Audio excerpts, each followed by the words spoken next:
Fuel pump was off for the second time. Wasn't getting enough fuel pressure.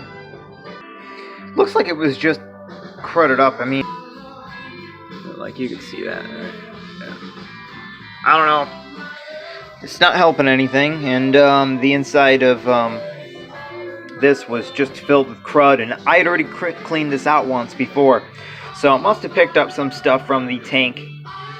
I really should have put a fuel filter, cheapo fuel filter, between here and this, because then I could have just changed the fuel filter out.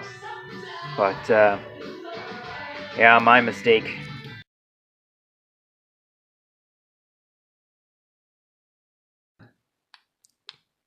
If you could hear that play, yeah, it's not supposed to do that.